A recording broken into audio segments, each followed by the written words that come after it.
A girl gets pregnant by accident, but she looks down on the baby's father because he is poor. So she goes to the hospital to secretly get rid of the baby. Unexpectedly, she meets Jack, the father who had a one-night stand with her. Sungju used to be a rich and spoiled girl. Today she just returns from abroad, but she suddenly hears that her family is bankrupt. Her mom calls and tells her not to come home, but she ignores it and runs upstairs anyway. As soon as she enters, she sees people forcing her mom to pay debts. Sungju rushes in and yells at them to leave. She takes out her phone to call the police, but a woman snatches it from her. She warns Sungju and her mom to pay the money. Then they take all the valuable things from the house. Sungju can't believe her family changed so much while she was away. Her mom, who only cared about fun, had no idea what was happening. Now Sungju's dad is in jail. She and her mom have to sell their big house. They move into a small, shabby rental place. But her mom can't stand this hard life. Even a cockroach makes her scream in fear. She tells Sungju to sell the car and get a bigger place. But Sungju tells her mom to face reality. You're not a rich lady anymore. That night upset, Sungju drinks alone at a street stall. There she meets Jack, a poor guy who secretly likes her. Jack sees Sungju drunk and passed out on the table. He can't leave her alone like this, so he carries her to a nearby motel with no other choice. Jack carries Sungju to a nearby motel. Just as he settles her down and prepares to leave, Sungju suddenly wakes up and calls out to him, feeling lonely and sad. She needs someone to comfort her. She asks Jack if he can stay with her, facing the woman he likes. Jack can't say no, but when he wakes up the next morning, Sungju is already gone. She leaves a note on the table for him. The note tells him to forget what happened that night. Jack wants to take responsibility, but he has no choice but to let it go. He thinks this is the end of the matter. But not long after, Sungju suddenly feels sick. While eating breakfast, her mother jokes that she might be pregnant. But as soon as she says it, her mother realizes it might be true.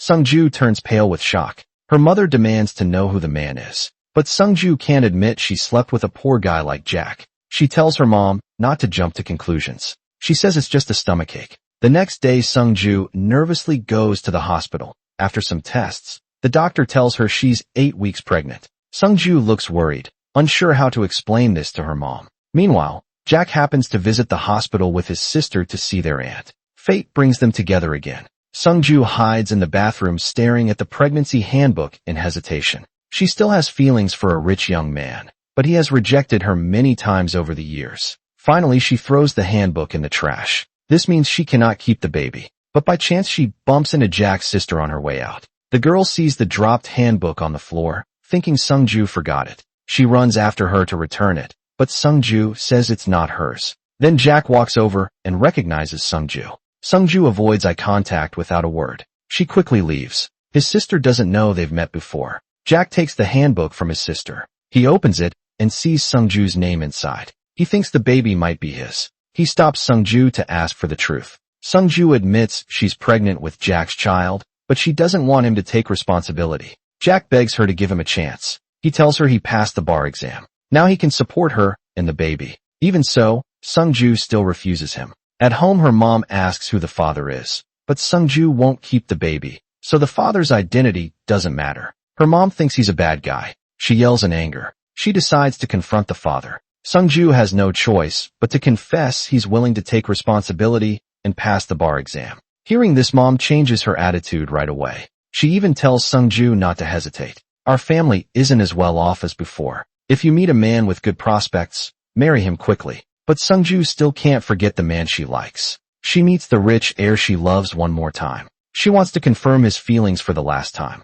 But the man still says he only wants to be friends. Since there's no chance for them, Sungju decides to give up on him completely. She turns to Jack, the poor guy. Soon she brings her mother-in-law to see their future home. The house is a bit small, but since Jack has a stable job, her mother-in-law reluctantly accepts it. One day, Jack takes Sungju to meet his grandma. Jack is an orphan. He grew up with his sister Dong He under their grandma's care. Sungju looks unhappy as soon as she enters the house. But grandma doesn't notice her discomfort. She keeps asking Sungju if she's okay. She looks at the girl with fondness. Hearing that Sungju is pregnant, grandma almost cries with joy. She's relieved to see her grandson settled down. When Dong He rushes home, she finds Jack and Sungju have already left. Dong He really wants to meet her future sister-in-law. She regrets not coming home earlier. Hearing she'll soon be an aunt, Dong he feels happy for her brother. They think their family of 3 will live happily ever after. But unexpected things happen when you least expect them. Today Jack goes to the countryside to celebrate his grandma's birthday. It's too late, so he decides to go back the next morning. At night, he suddenly gets a call from his mother-in-law. Sungju is going into early labor and is about to give birth. Her mother rushes her to the hospital. She tells Jack to come back right away. Jack leaves in a hurry without even saying goodbye to his grandma. But the area is remote and he can't find a taxi in the middle of the night. Jack stands by the road hoping someone will stop to help, but no cars stop for a long time. Jack is very worried about his wife at the hospital. This time he takes a big risk. He runs into the middle of the road to stop a car, but he doesn't know. The driver is asleep and snoring. The driver doesn't see him. Jack gets hit by the car and falls on the roadside. The driver quickly gets out to check on him. With his last breath, Jack calls out his wife's name. Meanwhile, Sungju gives birth to a healthy baby boy at the hospital. When Jack doesn't show up, she gets worried. She calls to ask where he is, but she hears the news that her husband is dead. Sungju doesn't know what to do. Who will take care of her and the baby now? Her mother sees her shocked face and asks, "What's wrong?" "He died in a car accident." "What did you say?" Sungju worries her son will become a burden to her. In anger, Sungju leaves the baby with her husband's sister. When Dong he gets home, she hears a baby crying in the room. She enters and sees an unfamiliar baby lying on the floor. She reads Sungju's note and realizes it's her brother Jack's child. But now Jack is already dead. Their grandmother couldn't handle the shock. She has also passed away. How can Dong he, still in school, take care of a baby? She picks up Jack's phone to call Sungju. But Sungju's phone is turned off. Dong he leaves a message for Sungju's mom instead. "Hello, I'm Jack's sister Dong-hee. Do you plan to leave the baby with our grandmother to raise? Our grandmother was too upset after Jack's accident. She has passed away." Hearing this, Sungju panics. Her mom suggests taking the baby back, but Sungju refuses. She only had the baby because Jack promised to take responsibility. Now that he's gone, his sister should handle it. If she can't raise the baby, she'll send it to an orphanage. Sungju tells her mom to change their phone number so Dong he can't contact them. Her mom is shocked by her cruelty, but she doesn't want to deal with the mess either, so she ignores the situation. With no choice, Dong he takes the baby to her aunt. She tells her aunt she'll raise the child herself, but her aunt strongly disagrees. She thinks Dong he should return the baby to his mother. She says, Dong he hasn't even finished high school yet. How can she take care of a child? Dong he has no answer to this. She promises her aunt to think about it again. That night Dong he overhears her aunt planning to secretly send the child Ben to an orphanage. Not wanting her nephew to become an orphan, she packs her bags and leaves with Ben. At dawn she leaves a note telling her aunt not to worry. She will take good care of herself, and Ben Dong he names her brother's child Ben. She decides to raise Ben as her own son. Even if life gets very hard, she will do her best to care for Ben. Dong he looks for part-time work to survive, but no boss wants to hire someone with a baby. Finding work is tough, but Dong he won't give up. Taking care of a baby is much harder than she thought. One night Ben suddenly gets a high fever. Dong he panics because she doesn't know what to do. She rushes Ben to the hospital, but she can't even afford the basic checkup fee. Luckily a kind man notices her trouble. He pays the medical bill for her. Later, the kind man drives them home. During the ride, he learns about Dong he's situation. He advises Dong he to send Ben to an orphanage. He says the baby shouldn't ruin her future.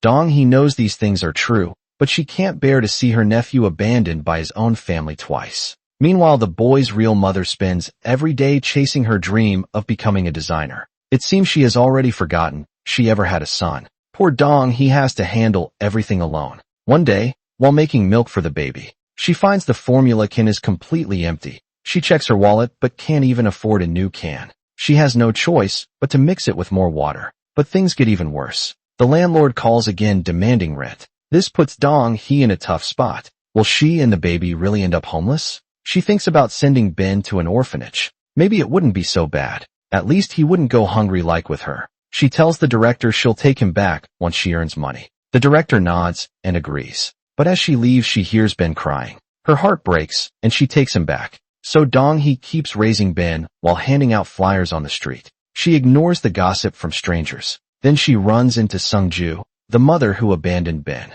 But since they've never met they don't recognize each other. Soon after Dong he meets the kind man Kevin again. Kevin takes her to a restaurant. He orders her a warm bowl of dumpling soup. Turns out he owns the place. He not only lets Dong-hee work at the restaurant, he also gives her and Ben a place to live. Dong-hee is very thankful for his kindness. She keeps bowing and thanking Kevin excitedly. 8 years pass quickly. Ben grows from a baby into a big boy. He naturally calls Dong-hee Mom. Dong-hee is happy with her simple life. After 8 years together, Kevin sees Dong-hee as his daughter. He treats Ben like his own grandson. Meanwhile, Sung-ju achieves her dream. She becomes a famous designer. Even foreign clients praise her work, but she hides the fact she ever had a baby. Dong-hee gave up college for her child. She works hard jobs every day, but she never complains. One day, while delivering food, Dong-hee meets Chae-yeol, a rich heir. Their story begins at this moment. Chae-yeol remembers he left his camera in the taxi he just took. Without thinking, he grabs Dong-hee's bike to chase the taxi. Dong-hee doesn't know yet Chae-yeol is the man who killed her brother. Stop thief. Dong-hee opens his bag, looking for valuables to pay for her losses. But the bag only has some clothes and smelly socks. A security guard nearby reminds her. Dong-hee finally remembers to call the police. Meanwhile, Chae-yeol quickly catches up to the taxi. Just as he's about to get his camera back, a car suddenly blocks his way. The police arrest him for car theft. The rich guy doesn't apologize and argues with Dong-hee. This is too much. I already gave you my bag. How could you call the police? Because of you, I lost my camera. Dong-hee says there's only cheap clothes inside. Do you think I'm stupid? Chae-yeol says his passport is still in there. It's more valuable than anything. Dong-hee didn't expect his passport to be in the clothes. Now she feels like she's been tricked. Chae-yeol pays a fine and leaves. He blames Dong-hee for everything. He makes her help find his camera. They go to a convenience store. The taxi driver stopped here to buy something. Chae-yeol wants to check the security camera for the license plate, but the clerk says they need the owner's permission. The owner isn't there, so they must wait until tomorrow. They agree to meet there at 3 p.m. the next day. The next day, Dong-hee gets a phone call. The caller says he saw her brother's car accident. Dong-hee forgets about her promise to Chae-yeol because all these years she has been searching for the person who killed her brother Jack. She won't give up, even if there's the smallest clue. But when she arrives at the place full of hope, she finds out the man only came for the reward money. Luckily, Dong-hee is careful. She asks what clothes Jack was wearing that day. When the man stumbles over his words, Dong-hee knows he's lying. You people are terrible. How can you all be like this? Meanwhile, Chae-yeol keeps waiting for Dong-hee. He checks the store's security footage with the owner, but the footage only shows the driver visiting the store. The license plate isn't visible. Now their only lead is gone. But luckily someone soon contacts Chae-yeol to return his camera. Excited, Chae-yeol rushes to the meeting spot. He passes by Dong-hee, who just arrived. That night, as Dong-hee is about to leave work, she gets a food delivery order. Since it's a regular customer, she can't refuse. She doesn't know. Her brother's wife, Sung-ju, works at this company. Their department is facing a big problem. The sample clothes for overseas shipment got damaged. They urgently need a tailor to remake them, but they don't have enough people to finish by morning. Dong-hee happens to have a special talent for sewing. Sung-ju stops Dong-hee and begs her to help finish the work. After working all night, Dong-hee doesn't let them down. She finally helps them finish the sample clothes for overseas delivery. Later, Sung-ju gives Dong-hee a generous payment for Dong-hee, who always delivers food. Earning this much money makes her very happy. For 8 years, Dong-hee's aunt has been searching for Dong-hee. Exhausted, aunt accidentally falls on the road. Then a little boy runs over and asks if she's okay. Aunt doesn't know this is her nephew's child, Ben. Looking at the boy, she feels an instant connection. Before leaving, she gives Ben some money to buy food. Suddenly, she hears a familiar voice. She turns and sees Dong-hee, the niece. She's searched for 8 years. Annie can't hold back her tears when she sees Dong-hee, Annie. She knows Dong-hee must have had a hard life. She understands how tough it was to raise Ben alone. Auntie feels guilty toward Dong-hee. If she hadn't tried to send Ben away, Dong-hee wouldn't have suffered so much. Seeing his mom upset, Ben starts crying too. But Dong-hee tells him these are happy tears. Then she introduces Ben to Auntie. This is the great aunt I often talk about. Seeing how sweet and well-behaved Ben is, Auntie hugs him tightly and apologizes. Later, Dong-hee goes home with her aunt. The whole family likes Ben very much. Aunt asks Dong-hee to move back and live with them. But Dong-hee doesn't want to trouble her aunt's family. She plans to save enough money to rent a place with Ben. But her aunt has made up her mind. She wants to make up for all the years she failed Dong-hee. Dong-hee has no choice but to say goodbye to the delivery boss. The boss is happy she can reunite with her family. He also thinks Dong-hee shouldn't deliver food forever. It would be a waste of her talent for fashion design. Meanwhile, Sungju's department is short on staff. She asks her assistant to post a job opening online. After what happened last time, Sungju immediately thinks of Dong-hee. She tells Dong-hee to apply for the job. Dong-hee's work gets selected successfully, but everyone doubts her skills because Dong-hee only finished high school. But Sungju believes real talent shouldn't be judged by education. To celebrate Dong-hee's new job, Aunt gives her a credit card. She tells her to buy 2 nice outfits. She even insists Dong-hee picks expensive ones. Dong-hee goes to the mall and picks clothes to try on. Cha-yeol, the rich heir, happens to shop at the same mall. At checkout, Dong-hee doesn't use her aunt's card. Instead, she chooses to pay in installments. But then she realizes she forgot her phone. She rushes back to the fitting room. Just as she pulls open the curtain, she sees Cha-yeol changing clothes inside. They both freeze in shock, eyes wide open. What are you doing? Maybe because he's too flustered, Cha-yeol accidentally twists his ankle. He falls forward onto Dong-hee without warning. But she's never even dated before. It takes her a while to process what's happening. Startled, she quickly pushes him away. Dong-hee doesn't want him to see her embarrassment. She apologizes while keeping her back to Cha-yeol. Cha-yeol goes back into the fitting room to dress properly. A store clerk asks if she found her phone. Turns out Dong-hee left her phone in the fitting room earlier. Cha-yeol reaches out to hand it to her. Dong-hee apologizes to him again seriously, but Cha-yeol won't let it go. He asks why she stood him up when they were supposed to meet about the camera. Dong-hee says she had no choice that day, but Cha-yeol won't listen to her excuses. It's not like we'll ever see each other again anyway, but fate has already tied them together. Today happens to be Dong-hee's interview day at a new company. Compared to the other well-connected applicants, Dong-hee's qualifications seem insignificant. Still, she doesn't give up. She admits she never went to college and has no formal fashion training, but she has a strong passion for the clothing industry. When the interviewer asks why she quit school, Dong-hee hesitates for a moment. Then she admits she has an 8-year-old son. This shocks Sungju. How can a girl in her 20s have such a big child? Thinking back to how she once abandoned her own newborn son for the sake of her career, she admires Dong-hee's courage. But she has no idea that Dong-hee's son is the child she abandoned years ago, just as Dong-hee thinks she failed the interview. Sungju stops her. She asks if the child will affect Dong-hee's overtime work. Dong-hee's answer pleases Sungju. The interviewer already decided to hire someone else, but Sungju insists on giving Dong-hee a chance. But she will soon regret this decision. When Dong-hee gets the job offer call, she can't believe it. Hearing her niece finally has a chance to chase her dream, her aunt is even more excited than Dong-hee. They hug each other and cry with joy. Sungju hears a mysterious person is assigned to her team. She wonders who it is. But when she checks the profile, she finds it's Cha-yeol, the rich heir she likes. Sungju thinks Cha-yeol joined the company for her, but they haven't seen each other in 8 years. To make a good impression on Cha-yeol, Sungju wakes up early the next day to get ready. She even puts on bright clothes. She hopes Cha-yeol will notice her. Her mom sees her acting differently. She thinks Sungju has a boyfriend. When Sungju arrives at work, she sees Cha-yeol walking past her. After 8 years, he still looks the same. She tries to greet him, but a co-worker interrupts.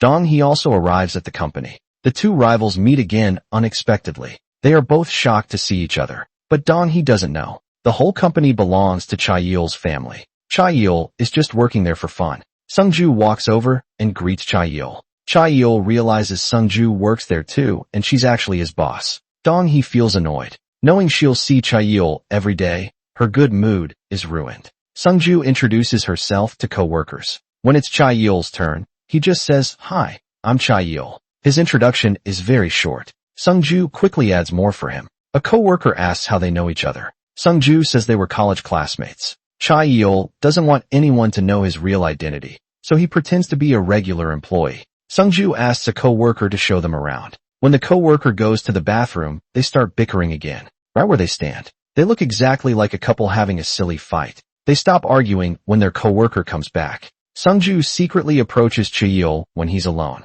8 years ago, Cha-yeol rejected her many times. Now, seeing him again, she feels hopeful once more, especially after learning he's still single. She can't hide her happiness. So Sungju asks Cha-yeol to dinner that night. Cha-yeol thinks it's just old friends catching up. He agrees without hesitation. Actually, Cha-yeol's brother, Peter, likes Sungju, but she doesn't feel the same way about him. When Peter asks her out, Sungju says no right away. Finally, it's lunchtime. After all this, Chaeol tries to invite Dong-hee, but gets no reply. Thinking Dong-hee's ignoring him, he leaves alone. Actually, Dong-hee lost track of time while researching. Returning to the office, she wonders where everyone went just then. Co-workers return from lunch. They thought Chaeol had told Dong-hee, but Dong-hee thinks Chaeol played a trick on her. After work, co-workers plan a welcome party for the new hires, but Chaeol says he has an important date. Dong-hee can't understand why a new employee would refuse to go. She thinks Chaeol is acting stuck up.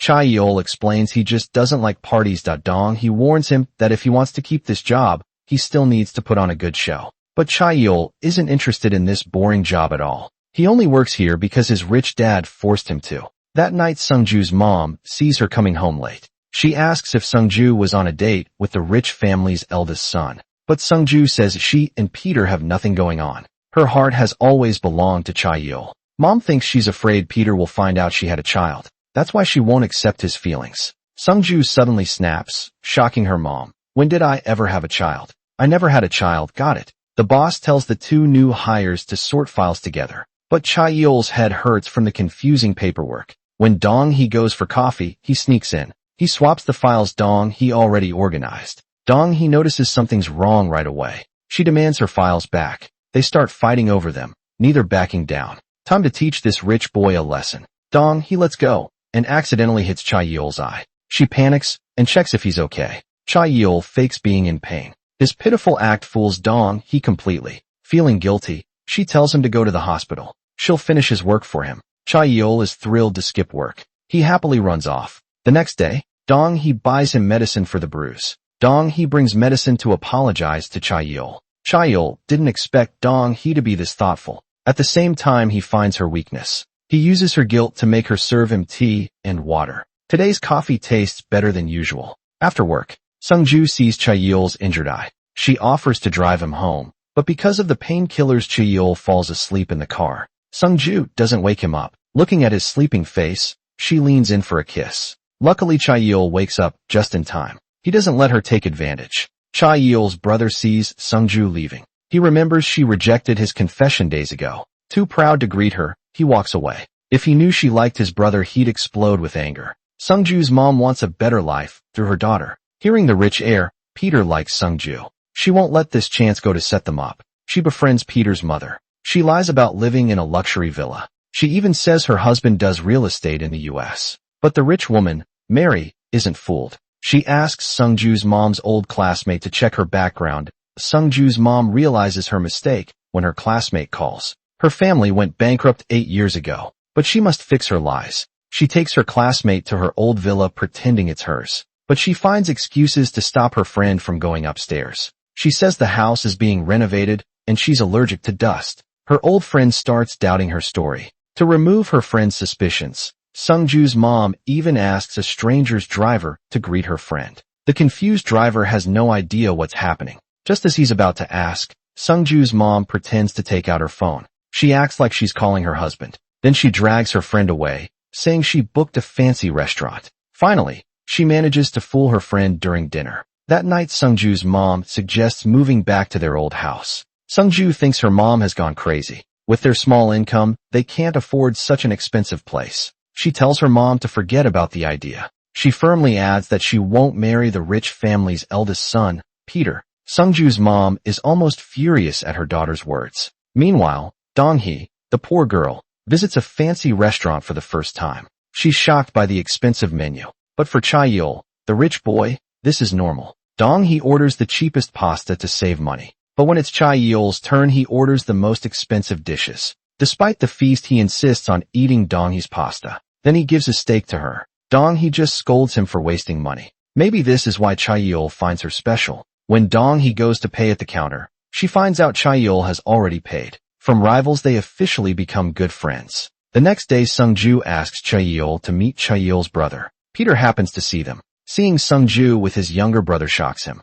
He grabs Sungju's hand and demands to talk alone. But Sungju says she has nothing to say to him. Chaeol quickly stands up and stops Peter. He sees Sungju as his closest friend. Even his brother can't force her to do anything. Peter arrogantly pushes Chaeol away. His attitude makes Sungju dislike him even more. She then leaves with Chaeol. The next day, Dong-hee searches for clothes in the company's storage. The top shelf is too high, making it hard to reach. Cha-yeol happens to enter the storage room. He warns Dong-hee to be careful. Suddenly clothes fall from the shelf. Cha-yeol quickly pulls Dong-hee to safety. Luckily no one gets hurt, but their hearts race wildly. They feel something different between them. Sung-ju sees them in this moment. Seeing them so close makes her jealous. Her face shows clear anger. She interrupts and demands to know what they're doing. Dong-hee explains it was just an accident, but Sung-ju holds grudges easily. From then on she sees Dong-hee as her enemy. She uses her position as team leader to make things hard for Dong-hee at work.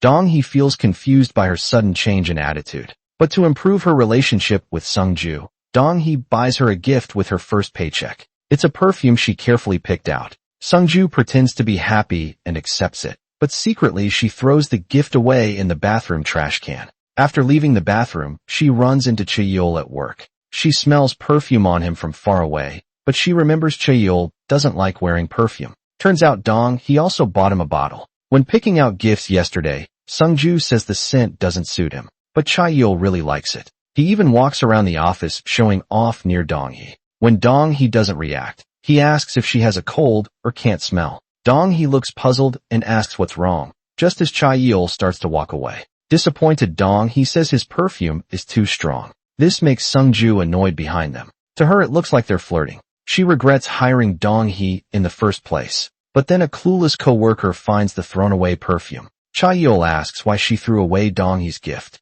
At first Sung-ju pretends not to know. But when the co-worker shows her the evidence, she lies and says she accidentally left it in the bathroom. Clearly no one believes her excuse. But naive Dong-hee still believes her excuse. Until Dong-hee accidentally knocks over a trash can in the restroom. She's shocked to find the card she gave Sung-ju inside. Dong-hee doesn't understand what she did wrong. Why does Sung-ju hate her so much that night? After all, co-workers leave. Dong-hee finally asks Sung-ju about it. Sung-ju casually says, "I just don't like you." Cha-yeol overhears everything while hiding by the door. He can't believe Sung-ju would do this. He calls Sung-ju out to talk privately. Actually, Sung-ju didn't dislike Dong-hee's gift. She saw Dong-hee with Cha-yeol at the mall yesterday. Cha-yeol explains they were shopping for her gift. This only makes Sung-ju angrier, because Cha-yeol rejected her dinner invitation yesterday. Cha-yeol didn't know Sung-ju could be so petty. Now he feels very disappointed in her. Sung-ju asks if Cha-yeol likes Dong-hee.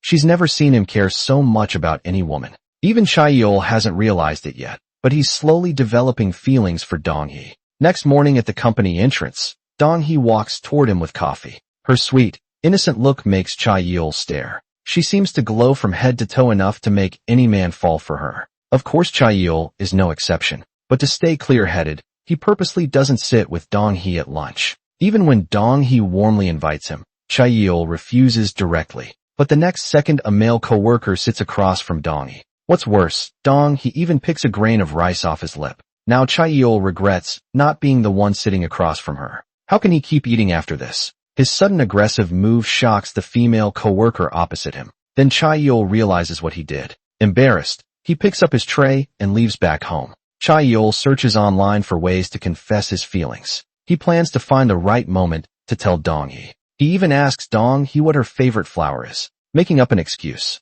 Only Sung-ju understands what Cha-yeol is thinking. She already has a plan to stop him. While Cha-yeol is lost in his happy thoughts about confessing, Sung-ju slyly mentions that Dong-hee has a child. She has a child. What? Dong-hee is a single mom. The next day Cha-yeol asks Dong-hee to meet. He wants to confirm if Sung-ju's words are true. He asks why Dong-hee never mentioned having a child. Dong-hee is confused by the question. She doesn't understand why Cha-yeol is angry. His attitude disappoints Dong-hee. He says, "Do you really not know? Do you really not know how I feel?" "No, I don't. Why are you acting like this?" He says, "Because I like you." His words catch Dong-hee completely off guard. Dong-hee can't believe she didn't notice Cha-yeol's feelings after spending so much time with him. Soon everyone at the company knows about it. Nosy coworkers keep asking Dong-hee who the father of her child is. Dong-hee doesn't tell them the truth. She decides to keep this secret to herself, even though people give her strange looks and spread rumors. But she doesn't care, as long as it's for the child.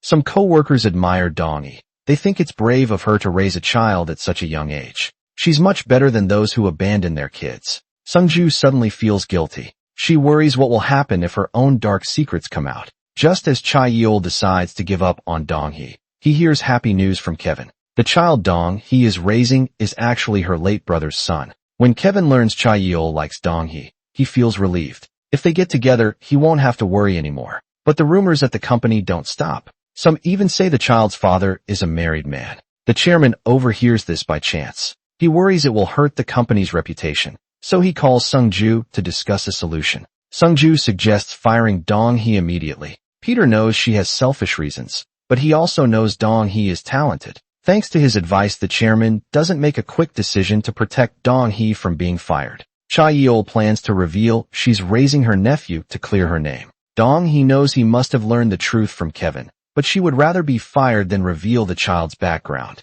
She also warns Cha Yeol that if he tells anyone about this, she will quit the company herself, and she will never see him again. Cha Yeol knows he can't change Dong Hee's mind, so he gives up. Meanwhile, Sung-ju thinks this is her chance again. She finds an opportunity to confess to Cha Yeol, but no matter how many times she tries, his answer stays the same. Sung-ju is stubborn and says she will keep waiting for him. Don't wait for me. What did you say? I won't give up on Dong Hee. A rich heir chases after a single mom. He waits outside her home every morning to take her to work. But Dong Hee hesitates to accept his feelings because of her child. Surprisingly, her son likes this man very much. Even at a young age, he cares about his mom's happiness. To bond with the child, Cha Yeol keeps asking about his interests. They even plan to ride bikes together on the weekend. At work, Cha Yeol stays close to Dong Hee, showering her with attention. But the chairman happens to see this. Dong Hee politely greets the chairman, seeing Cha Yeol standing there without reacting. She thinks he doesn't know the chairman. She quietly reminds him to greet him. She doesn't know. Cha Yeol is the chairman's son. Sung-ju watches this from a distance. Her expression shows she's up to no good. She goes to the break room and reveals Cha Yeol's true identity. Dong Hee is shocked when she hears this. She never expected Cha Yeol to hide his identity so well. Sung-ju's goal is to make Dong Hee see the difference between them. She tells Dong Hee that Cha Yeol's feelings for her are just temporary. Dong Hee doesn't want to hear these hurtful words. She turns around and leaves the break room. Sung-ju knows she has no chance with Cha Yeol anymore, but she still wants to find someone to rely on for the rest of her life. So she goes to Peter she once rejected. She asks him if he still likes her. Like he said before, Peter is happy to finally get this chance. Even if he's just her backup, he doesn't mind. Then let's get married. Marry first, fall in love later. Okay, I agree. When Sung-ju's mom hears her daughter is marrying a rich heir, she's so excited she almost jumps. Finally, she can turn her life around with this son-in-law. But when Peter announces his marriage plans with Sung-ju, his whole family objects, especially his mom Mary. She refuses no matter what. But Peter is confident he can convince her. Meanwhile, Sung-ju's mom is too excited. Later, she remembers the lies she told to get her daughter into a rich family. She once claimed they lived in a luxury villa and that her husband was developing resorts abroad. Now she knows the truth will come out soon, so she decides to confess. Before that happens, Sung-ju kneels before the chairman. She begs him to approve the marriage. But the chairman doesn't want to be connected to a family with no morals. He wants Sung-ju to give up on her own. But Sung-ju refuses to leave. The chairman has no choice but to walk away. This is Sung-ju's only chance to marry into a rich family. She won't give up easily. When the chairman returns and sees her still kneeling, he calls his son Peter to come. Peter sees his beloved Sung-ju on the ground. He quickly helps her up, feeling sorry for her. Surprisingly, this trick works. Seeing how far Sung-ju is willing to go,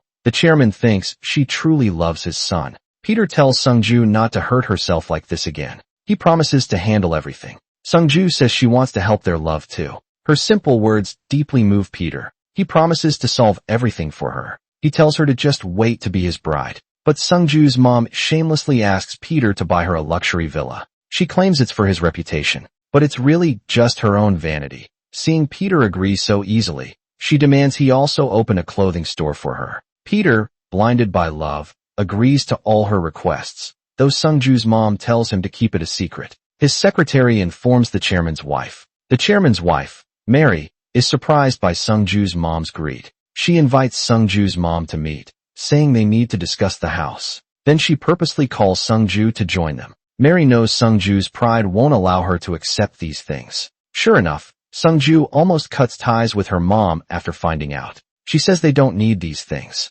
Mary is pleased with Sung-ju's reaction. At home, Sung-ju scolds her mom for being short-sighted. Once she marries into the rich family, they can have anything they want. Now her mom's actions make her lose face in front of her future mother-in-law. Sungju's mom thinks her daughter makes a good point. Soon it's time for the two families to meet formally. Sungju worries her mom might say something wrong again. She tells her to speak as little as possible, no matter what the chairman's wife, Mary, asks. Sungju's mom lets her daughter answer. This makes everyone uncomfortable. Peter quickly changes the subject, saying Sungju doesn't need to prepare a dowry. But Sungju asks Mary for a dowry list anyway. She promises to prepare everything properly. Mary says their family wouldn't want her cheap gifts. Her words make the atmosphere tense again. Sungju's mom dislikes her arrogant attitude. She excuses herself to go to the restroom, not daring to speak openly. Sungju's mom mutters in the restroom. She says they're not as good as her former son-in-law Jack. She doesn't know.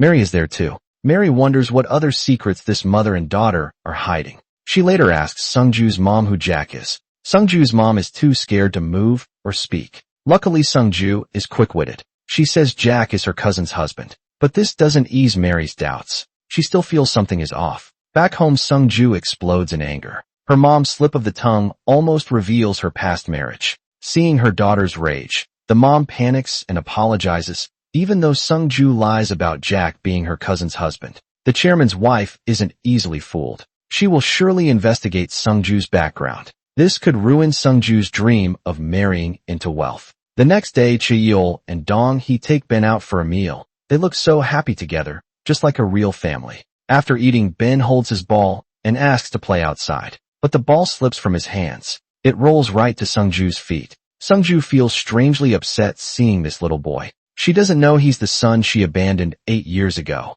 At home, Ben keeps saying how pretty that lady was. But even so, no one can replace his mom in Ben's heart. Maybe only around Ben. Dong Hee smiles so brightly to prove his sincerity. Chaeol visits Dong Hee's aunt with her. The aunt likes Chaeol but doubts their future. Most families wouldn't accept Dong Hee's situation, let alone a wealthy family like his. Chaeol senses their worries. He straight up proposes marrying Dong Hee, but the aunt fears Chaeol's family will object. She also worries Dong Hee might be treated badly after marriage. Chaeol promises this won't happen. Dong Hee has given up everything for the child. Meanwhile, the child's birth mom, Sungju, is busy trying to marry into a rich family. Last time when both families met, her mom accidentally mentioned son-in-law Jack. Now Sungju fears her future mother-in-law might find out about her past marriage. So she pays people to pretend to be her cousin and cousin's husband. Peter's mom, Mary, hires a private detective, but she gets into a car accident on the way.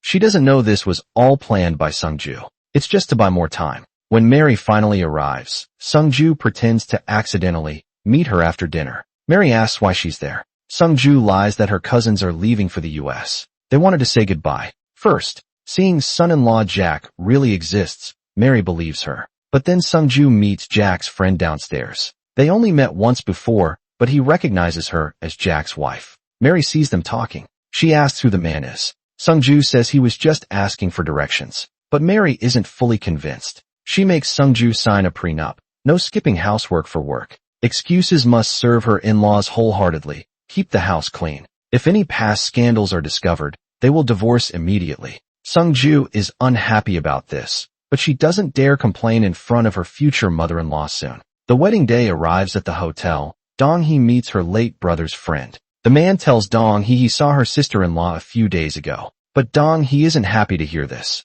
She thinks her sister-in-law doesn't deserve to be a mother after abandoning her child. Now she just hopes her sister-in-law stays out of their lives. Taking advantage of the happy wedding day, Chaeol tells his father about his relationship with Dong Hee. Unexpectedly, his father gets furious. He'd rather Chaeol stay single forever than marry a single mother. The family dinner ends in anger. Sungju's mom prepares a meal, waiting for her daughter to visit. But Sungju calls and says she can't come. Sungju's mom can't help but complain. Looking at the food, she thinks of the neighbor. She opens the door and sees Kevin and Ben. She warmly invites them to eat together. While talking, she learns Ben's dad also died in a car accident, and it happened on his way to see his child. This reminds her of her son-in-law, Jack. They had the same tragic experience. She wonders if Ben is her grandson. But such a coincidence seems impossible. The next day, she finds Ben's hat left at her house. The name on the hat shows the child's last name is also Jack's last name. She uses returning the hat as an excuse to ask about Ben's father's name. To her surprise, The name matches her son-in-law, Jack, exactly. Now she's sure Ben is her grandson. She immediately calls her daughter Sungju. At work she tells Sungju she saw her son. Sungju panics. She just married into a rich family. She won't let a child ruin her new life. Sungju's mom can't believe her daughter is so heartless. Sungju keeps saying it must be a coincidence. No way, he can't be my child. There's no way he's mine. The chairman finds Dong-hee. He says she's not good enough for Cha-yeol. He asks her to leave him. Dong-hee understands a father's hopes for his son. Besides, they're from different worlds. So she agrees. But as she leaves she sees Cha-yeol waiting outside. He knows the chairman just hurt her. Angry, he storms in to confront his father. Dong-hee desperately stops him. She doesn't want to cause more family fights. Her kindness makes Cha-yeol feel even worse. He's ready to cut ties with his father for her. But then Dong-hee breaks up with him. Cha-yeol begs her to stay. He'll protect her no matter what. This girl who stole his heart. Meanwhile, Sungju's mom wants to see her grandson. She even brings Ben home to play. But Sungju happens to visit with her husband, Peter. Hearing her daughter's voice, Sungju's mom panics. She quickly hides Ben in the bathroom. Then she pulls Sungju into the bedroom. She tells her to leave with Peter right away. Sungju rarely visits, so she doesn't understand why. Your son is in the bathroom. What? Sungju is upset, but there's no time to argue. She sees Peter heading to the bathroom. Thinking fast, she pretends to have stomach pain. Peter rushes to check on her. Her mom lies saying she has stomach spasms. Peter carries Sungju to the hospital. They fool Peter successfully. Sungju's mom finally relaxes. Since Cha-yeol left, the chairman worries about him. He thinks Cha-yeol might turn to his uncle for help. But the uncle says he hasn't seen Cha-yeol. The man, Kevin, who helped Dong-hee, is actually the chairman's relatives. He tells the chairman Dong-hee's situation is similar to the chairman's. Both adopted their brother's child.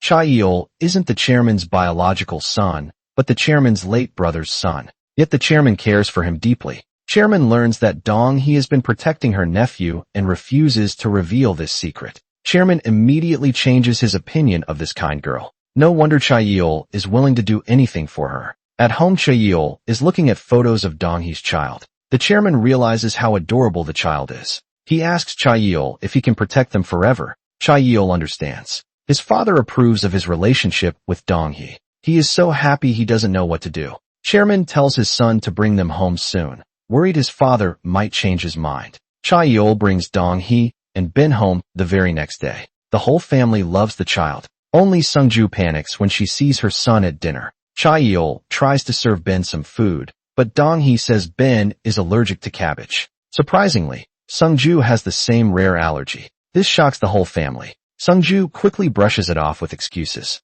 After dinner, the maid takes Ben outside. Then they start talking about the child's birth mother. Sungju can't stay calm anymore. She pretends to help in the kitchen to avoid the topic. But chairman says since they'll soon be family, no one should keep secrets. Dong-hee says after her brother Jack died, his wife left their newborn baby with her. Even the cold-hearted Mary scolds the mother. Mary wonders what kind of mother could be so cruel. Sungju is too scared to say a word. The chairman warns them never to talk about this matter. Cha-yeol takes Dong-hee to the place where he first confessed his love to her. Then he takes out a carefully prepared diamond ring. He wants to officially propose to Dong-hee here. Will you marry me? I will love you and Ben for the rest of my life. Marry me. This time she can finally accept Cha-yeol's love without hesitation. Love that has parents' approval truly brings more happiness. The thought of living with Dong-hee and her family in the future makes Sungju extremely uneasy. She starts discussing with her mother-in-law about sending them back to the U.S. Her mother-in-law, Mary, fully supports Sungju's idea. If Cha-yeol leaves, it will greatly benefit her own son, Peter. The next day, Mary contacts a reporter. She asks for a story about Dong-hee adopting her nephew. She knows Dong-hee wants to protect Ben from harm. Her goal is to make them unable to handle the pressure from the public. Early in the morning, reporters swarm Dong-hee for an interview. To keep Ben from learning the truth, she sends him home first. Ben tells his aunt that some people want to hurt his mom. Luckily, his uncle steps in and stops them. Dong-hee collapses in fear because the child is her biggest weakness. Sungju thought this plan would scare Dong-hee away, but even someone as clever as her can make mistakes. The reporters follow the clues and discover Sungju is Ben's birth mother. They demand 300 million in hush money from her, or else they will expose the truth. Sungju trembles in fear. She can't let this happen. But where can she get such a huge amount of money? So she asks her husband for money. She tells him it's to buy a house for her mother.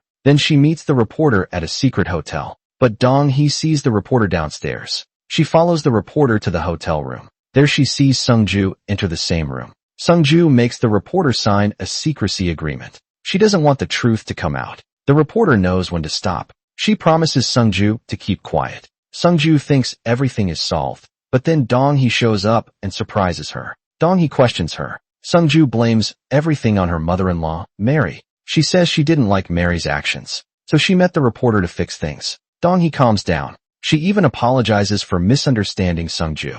Once again, Sung-ju tricks Dong-hee. The next day at work, Dong-hee gets a call from her brother's old friend. He always treated Dong-hee like a sister. He asks how she's doing, that he learns Dong-hee has been raising her brother's child. He asks if she knows where his wife is. Just then Sung-ju walks past them. Dong-hee looks confused. The man tells her, "This is your brother's wife." Dong-hee can't believe it. The woman standing before her, who helped her many times and even treated her like a savior, Sung-ju, is actually the heartless sister-in-law who abandoned Ben. After calming down, Dong-hee immediately confronts Sung-ju. "Our Ben, why did you abandon him?" Sung-ju is shocked by the question. She starts making excuses to defend herself. Dong-hee finally realizes Sung-ju did all this because she was afraid her secret would be exposed. Poor Dong-hee thought Sung-ju was just trying to help her. Sung-ju begs her not to tell anyone. But Dong-hee is completely disappointed in her sister-in-law. All these years, she never cared if Ben was okay. She only worried about losing her position as a rich family's daughter-in-law.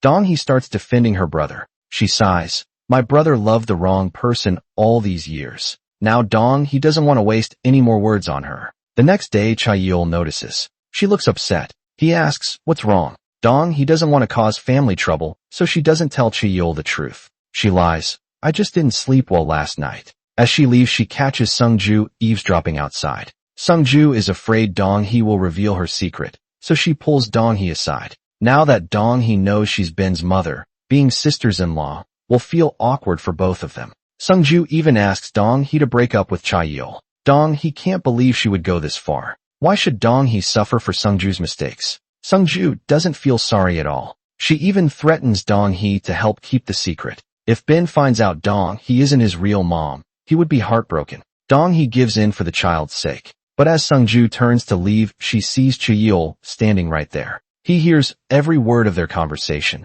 since they used to be friends. Cha-yeol wants to give Sung-ju a chance to confess to Peter. But Sung-ju knows how much her husband loves her. How can she hurt Peter by telling the truth? Cha-yeol finds her words ridiculous. Hiding the truth hurts him the most. Sung-ju begs him not to tell her husband. But Cha-yeol can't stand to look at her. He walks away disappointed. Sung-ju knows Cha-yeol listens to Dong-so she pretends to be pitiful and asks Dong-hee to talk to Cha-yeol. But Dong-hee says she should focus on earning forgiveness. Besides, it's Cha-yeol's family matter. Dong-hee can't interfere at home. Peter plans a trip, but Sung-ju can't think about that. When Cha-yeol comes home, she panics, afraid he'll expose her. She's afraid he'll expose her shameful secrets. So she meets Cha-yeol again. She threatens him the same way to keep her secret. Dong-hee is terrified. She fears Ben will find out. She's not his real mother. Isn't that right? Are you out of your mind? Cha-yeol can't believe Sung-ju would hurt her own son, Ben, just to protect her fake happy life.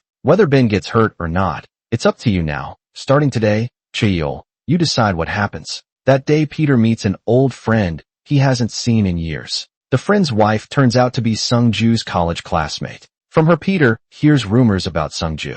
People saw Sung-ju pregnant after college. Peter doesn't want to believe it, but no man wants to hear such things about his own wife. He plans to confront Sung-ju at home, but she's already asleep, exhausted. Then Sung-ju's mom texts her. Even her mom thinks she's gone too far. She warns Sung-ju not to hurt Ben. Hearing this and the rumors, Peter starts doubting Sung-ju.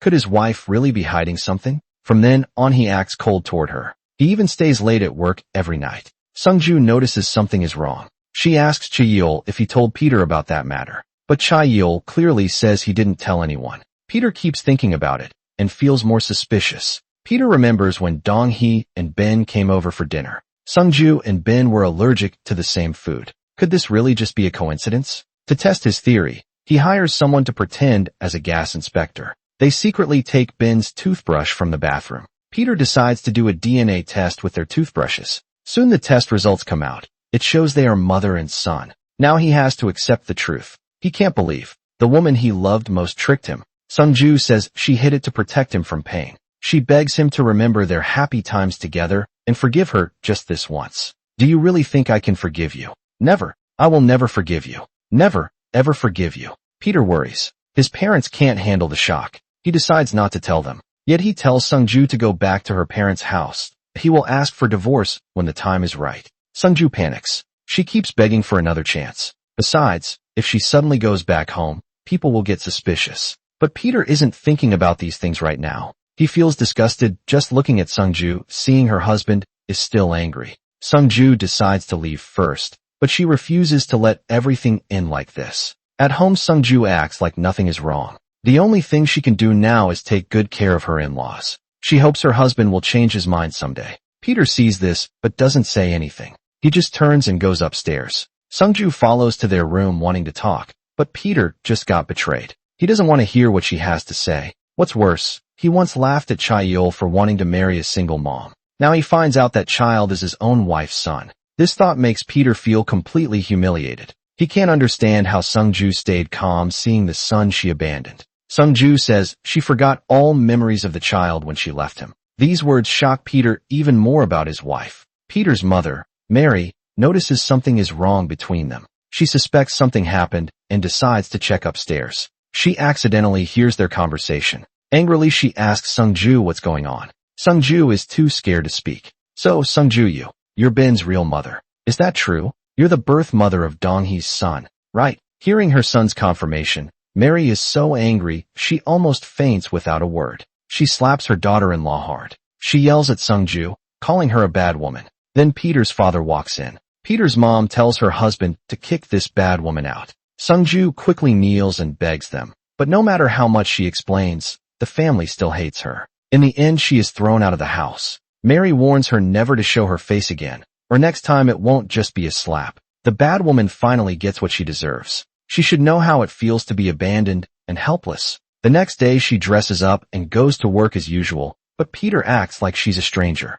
He doesn't even bother to speak to her. But she caused this herself. What can she do? That night she drives to Peter's parents' house again. She sees her drunk husband getting out of a car. She tries to help him, but Cha-yeol gets there first. Drunk Peter says what's really on his mind. He's glad Sung-ju never got pregnant with his child, otherwise he wouldn't know what to do. This gives Sung-ju an idea. She thinks of a way to win her husband back. She fakes a pregnancy test. Peter was ready to divorce her, but now there's suddenly a baby. This makes him unsure what to do. He asks Sung-ju to give him some time to think, but she knows she must keep up the act. Sung-ju pretends to have morning sickness at the office. She wants everyone at work to know she's pregnant. That way her husband won't mention divorce again. He won't want to lose face at home. Peter tells his mother about this. He says he might cancel the divorce. But Peter's mom refuses to accept such a daughter-in-law. Still, it's his own child. Peter can't be as heartless as his mother. Surprisingly, Chairman supports his son's decision. He tells Peter to bring Sung-ju home tomorrow.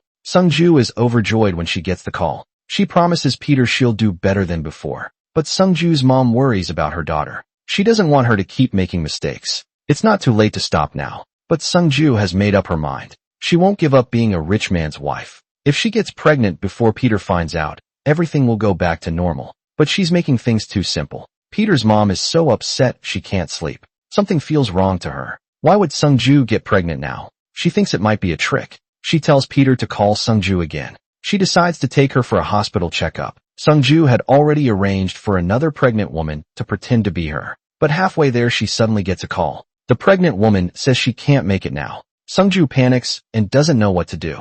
Her lie is about to be exposed. She quickly thinks of an excuse and tells her mother-in-law she needs to use the bathroom. Peter's mom thinks she can't cause any trouble. Sung-ju hopes to find someone in the bathroom. Luckily, she finds a woman who's pregnant. Sung-ju offers her a deal she can't refuse. After explaining everything, she comes out. Mary suddenly gets an urgent call. She has to leave immediately. She doesn't know. This is all part of Sung-ju's plan. When Mary returns later, she just misses the pregnant woman leaving. After confirming her daughter-in-law is pregnant, Mary has no choice but to accept it. That night Sung-ju wears sexy pajamas. She wants to get pregnant with Peter's child quickly, but Peter acts strangely cold toward her. He even suggests sleeping in separate rooms. Sung-ju fakes morning sickness again. She wants Peter to care for her. Peter stays to take care of her, but reluctantly. Meanwhile, Cha-yeol and Dong-hee are about to get married. While playing with Ben in the room, Cha-yeol discovers a shocking secret. The man he accidentally killed years ago was Dong-hee's brother, Jack.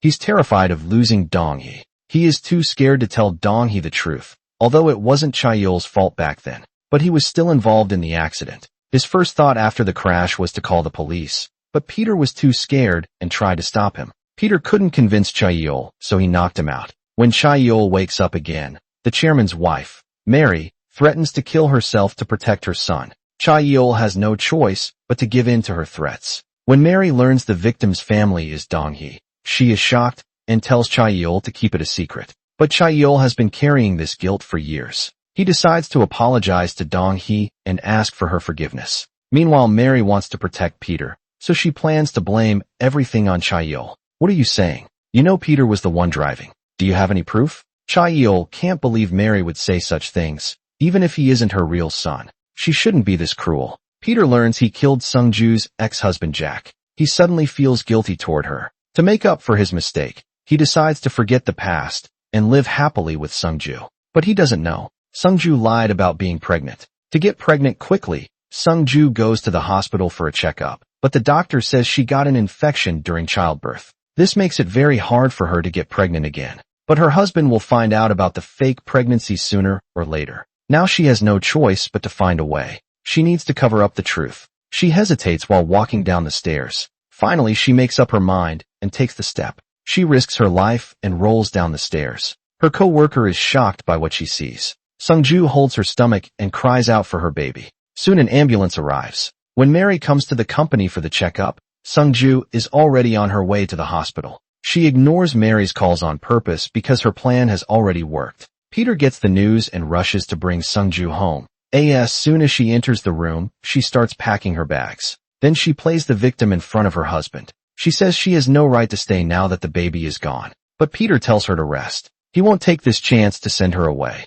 Later, Sung-ju overhears Peter talking to his mother. She learns that the hit-and-run driver who killed her ex-husband is actually her current husband. Peter's mother urges him to divorce her quickly, but Peter feels too guilty to abandon her now. He won't send her away at this moment. Sung-ju panics and accidentally makes noise. Luckily, she hides in time, and Peter doesn't notice. But Mary won't let this chance go. The next day, after the chairman and Peter leave for work, Mary starts planning how to kick her daughter-in-law out of the house. Just then, the doctor who did Sung-ju's pregnancy checkup suddenly visits. He heard about Sung-ju's miscarriage and comes to check on her. As they are about to go upstairs, they run into Sung-ju coming down. Sung-ju has no idea and thinks they have guests. When her mother-in-law says it's her doctor, Sung-ju is shocked and doesn't know what to do. The doctor says the woman he examined before wasn't her. Now Mary realizes Sung-ju was never pregnant. Everything was just a lie. As she raises her hand to slap Sung-ju again,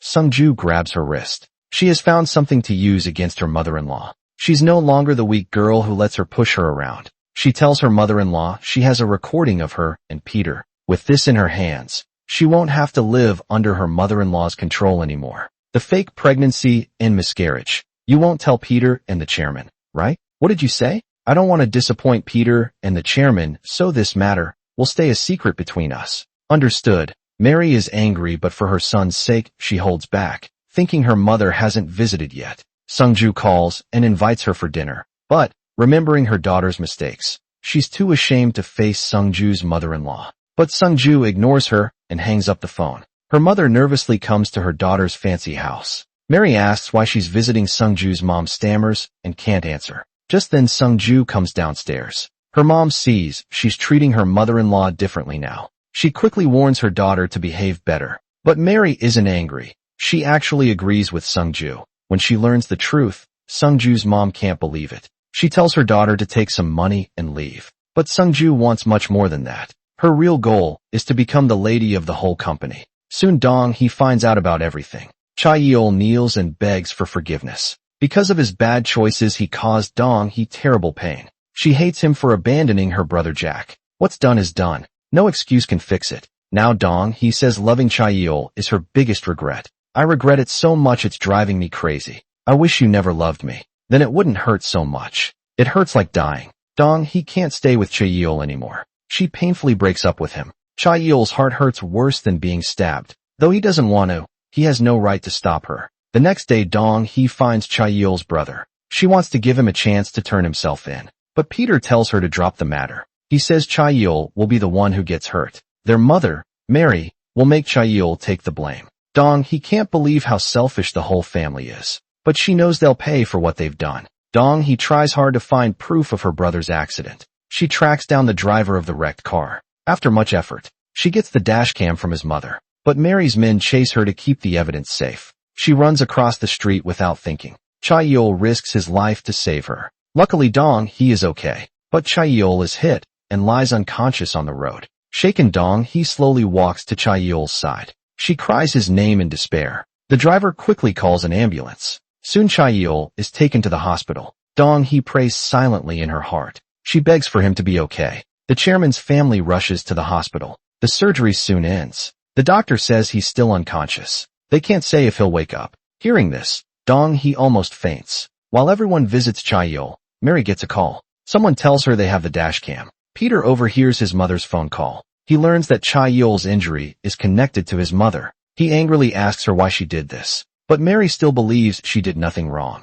She tells Peter not to feel guilty. If Cha-yeol hadn't tried to save Dong-hee, this wouldn't have happened. She also says she has the evidence now, so Peter doesn't need to worry about going to jail. Hearing this, Peter feels deep guilt that he realizes everything is his fault. He can't let his mother keep making mistakes for him. Finally, he gathers the courage to turn himself in at the police station. It may be too late, but he wants to make up for his mistakes. He confesses everything about the car accident 8 years ago. Meanwhile, Dong-hee stays by Cha-yeol's side day and night, so he won't feel alone. Even if he never wakes up, she vows to keep watching over him at home. Peter asks Sungju for a divorce. The day she feared has finally come. Peter says their relationship was always doomed, but Sungju still lies to herself, insisting they love each other. Did you ever really love me? Of course, I still love you now. Then, if you truly love me, divorce me. Sungju thinks if she refuses to leave, her husband can't do anything about her. But she forgets about her stubborn mother-in-law.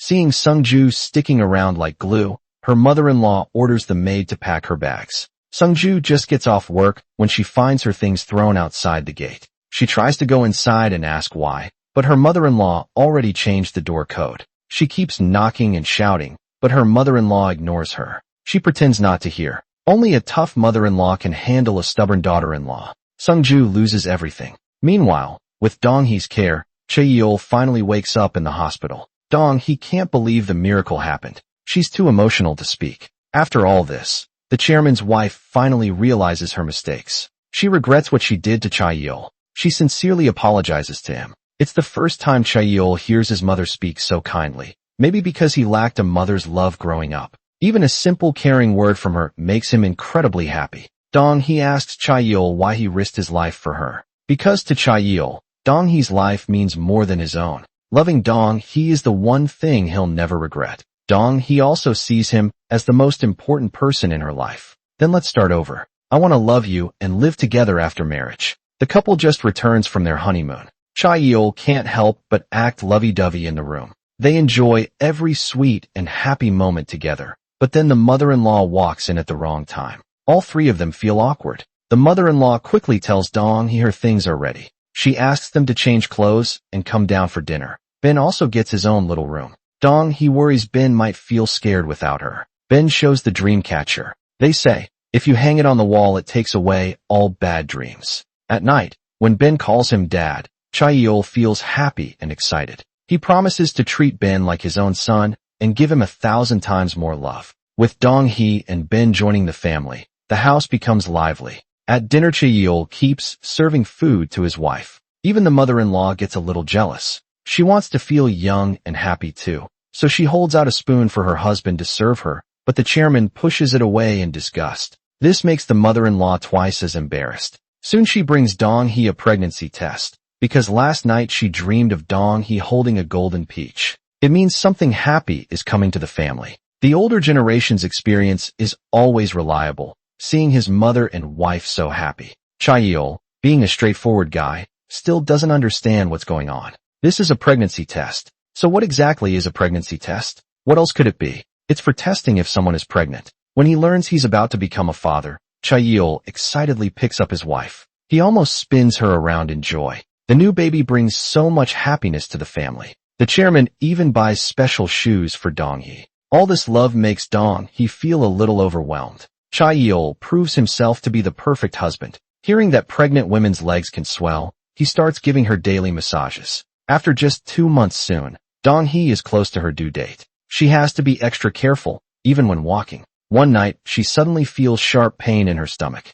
Seeing Dong-hee's reaction, Chaeil quickly gets dressed. He carefully helps Dong-hee downstairs. He also shouts to wake up his parents. Hearing Chaeil's voice, the elderly couple immediately sits up in bed. The chairman rushes out to start the car. Chaeil asks his mother to stay home with Ben. He and his father take Dong-hee to the hospital. The aunt also hurries over after getting the news. The whole family waits anxiously outside the delivery room. Chaeil stays by his wife's side and keeps encouraging her. Seeing Dong-hee in pain, Chaeil feels heartbroken. After 4 hours of effort, the baby is finally born safely. The doctor tells them it's a baby girl. Hearing that Dong-hee and the baby are both safe, the family finally relaxes as Chaeil sees how hard childbirth is for his wife. From then on, he takes on baby care duties without being asked. Though they no longer feel the excitement of first love, their steady, lasting marriage makes others admire them. What we search for all our lives is just a warm and dependable home.